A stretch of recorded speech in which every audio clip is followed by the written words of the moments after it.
Hello, I'm Adam from TartyBikes, and here's our guide to forks.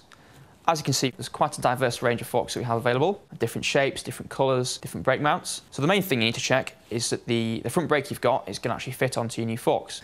So the first one we have here is a Magura mount. It's a 4-bolt fixing. You see that the Magura clamps fit straight onto the fork there. A lot of the forks with this mounting system also have a disc brake mount included on the leg. So if you wish to change your brake in future, you can do that at no extra cost.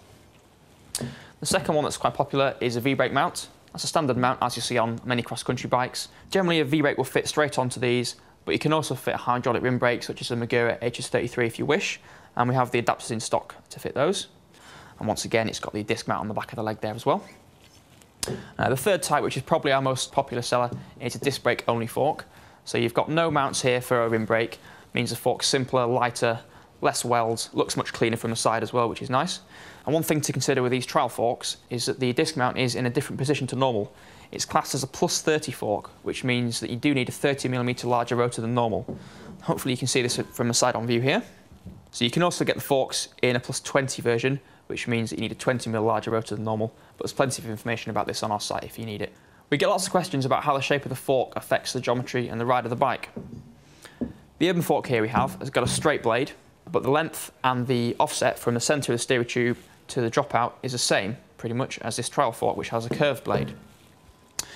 So all the forks we sell are pretty much between a 400 to 415mm length. That's from the very bottom here of the crown, where your headset goes, to the centre of the dropout. The leg of the trial fork is welded on straight, and then it curves to produce the offset, whereas the urban fork here, the legs are perfectly straight, but they're welded on at an angle, which produces the same effect. And the offset is usually between 35 and 45mm.